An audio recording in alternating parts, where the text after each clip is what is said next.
Hektaryang palayan sa Bataan, lubog pa rin sa tubig baha.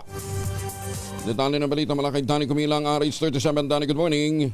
Naging baka na lamang ang naging pangunahing transportasyon ng ilang residente sa Hermosa at Dinalupihan, Bataan matapos ang ilang araw na nilubog sa baha ang mga pangunahing lansangan na umabot sa mahigit 3 talampakan ang lalim sa Barangay Almacen, Hermosa.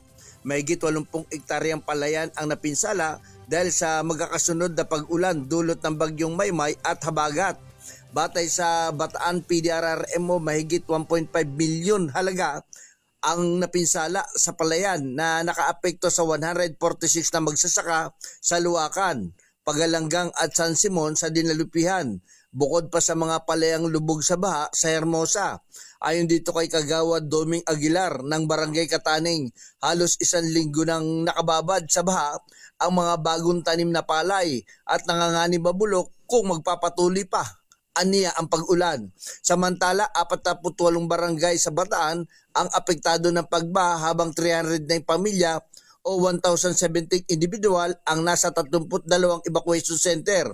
Patuloy namang nagbibigay ng food pack, hygiene kit at mga gamot ang mga lokal na pamahalaan sa mga pamilyang apektado ng kalamidad sa lalawigan ng Bataan. Danny Kumilang, RH37, DCRH, una sa Pilipinas, una sa Pilipino.